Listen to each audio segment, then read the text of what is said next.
Mira, yo creo que los intereses económicos han tenido demasiado que ver con una suerte de superioridad sobre los intereses morales del país. A mí me parece inaceptable que una nación democrática se rija por un texto dictatorial.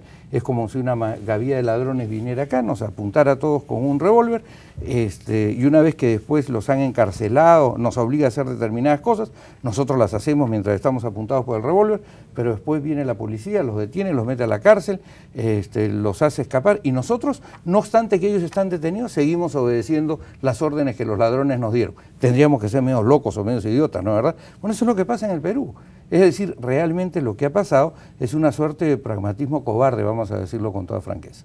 A mí me parece que aquí, digamos, la gente que ha tomado decisiones no las ha tomado en este punto con una total independencia del poder económico, que ha pretendido que el modelo único consagrado en el documento del 93, que es un modelo neoliberal, se perpetúe en el país y que en consecuencia cualquier decisión que parta del Estado que no tiene que ver con una alternativa neoliberal caiga en el vicio de inconstitucionalidad y en consecuencia tengas la posibilidad de anularla. No, eso me parece pero absurdo, además de ¿no? eso, los modelos económicos no tienen que tener consagración constitucional. Pero es que en las constituciones no deben, pero en el documento del 93 sí lo tienen. Si tú comparas eso con lo que es la Constitución del 79, en la Constitución del 79 cabía desde el modelo neoliberal hasta un modelo de socialismo democrático. Sin embargo, Tito, lo que hay es una campaña generalizada destinada a deslegitimar la Constitución de 1979. Perdón, yo te diría que lo que hay es una campaña desde, y voy a decirlo con franqueza, yo les tengo mucho aprecio, pero creo que en ese punto se equivocan, desde el comercio y otros medios, para lograr de que ese documento del 93 no sea tocado. Por supuesto con la anuencia de los fujimoristas, ¿no? Bueno, en todo caso, hemos aquí, o tú has descrito con muchísima claridad este tema de cómo es que estamos regidos por esta Constitución o documento entre comillas, ¿no? de 1993. Sin embargo, ¿qué podemos hacer? ¿Hasta cuándo vamos los peruanos a tener que seguir siendo rehenes? Hasta que tengamos el coraje, para decir. Sí, bueno, pero no solo se trata de coraje, sino de opciones concretas. ¿Cómo pueden manejarse esas opciones concretas para tratar de destrabar ese tema? Y también quisiera que hablemos un poco más sobre el asunto del rol de los medios de comunicación social en el actual desarrollo de la democracia en el Perú. Regresamos con el doctor Alberto Borea. No se muevan de su sitio.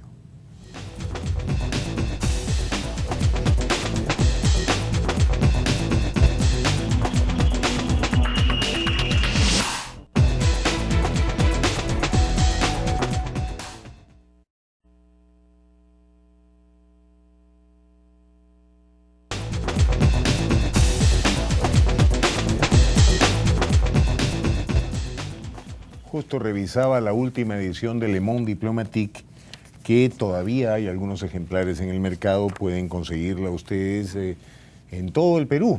El día jueves de la próxima semana sale la primera edición del año 2009, pero esta edición, donde está reproducida la entrevista que le hicimos a Ingrid Betancourt aquí en Vox Populi, no deberían perderse, especialmente los que no tuvieron oportunidad de ver el programa Le Monde Diplomatique, a la venta en todo el Perú.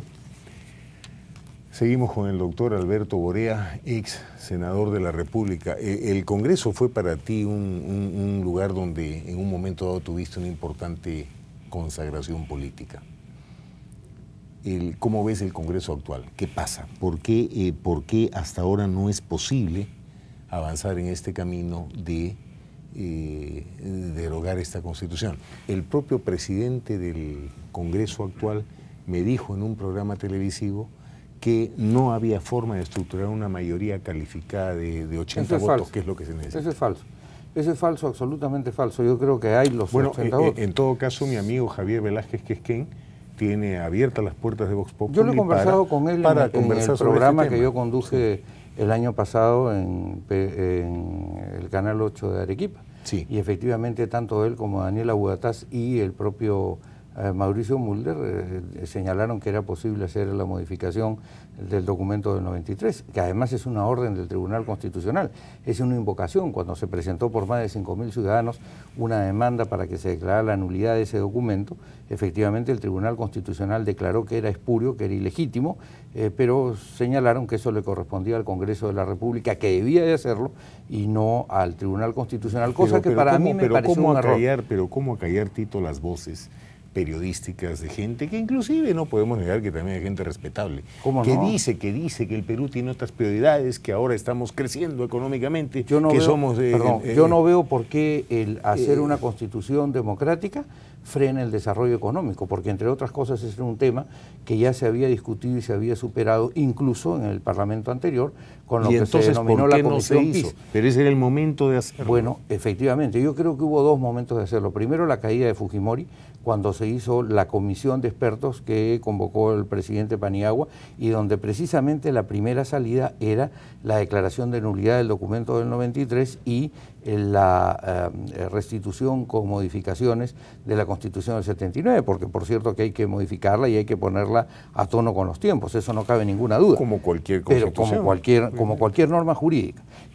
Pero aquí lo que ha habido efectivamente es, como te decía, una grita de los sectores económicos en el sentido de establecer que si, digamos, se reforma el documento el constitucional del 79 y se declara la nulidad del documento del 93, entonces viene el caos, y eso a mí me parece que no es verdad. Yo creo que esa es una suerte de espejito que están vendiendo y que en realidad no tendría ninguna virtualidad en el país. Bueno, tus declaraciones, Tito, son ciertamente provocadoras y levantan polvareda. Repito que Javier Velázquez, mi querido amigo Javier Velázquez, presidente del Congreso de la República, puede venir a este programa. Sería interesante que conversemos y eventualmente tengamos un debate propio, Javier, sobre qué podemos hacer los peruanos, si es que efectivamente queremos librarnos de esta Constitución. Mira, yo te aseguro, el Partido Nacionalista, la UPP, que fue junto con el Partido Nacionalista, y el APRA, si se decidiera a cumplir la promesa que Alan García hizo durante la campaña electoral, suman más de 80 votos y se acabó el tema. Ahora, la pregunta que yo me hago es, ¿por qué hay que darle de ventaja 1/3 de entrada al documento del 93, que es un texto espurio? Es decir, no tiene ningún sentido, porque hay que aplicar el artículo 307 de la Constitución del 79, que dice que toda persona premunida o no de autoridad tiene el deber de buscar la restitución de esa Constitución cuando es pisoteada, y eso fue lo que pasó con el documento del 93.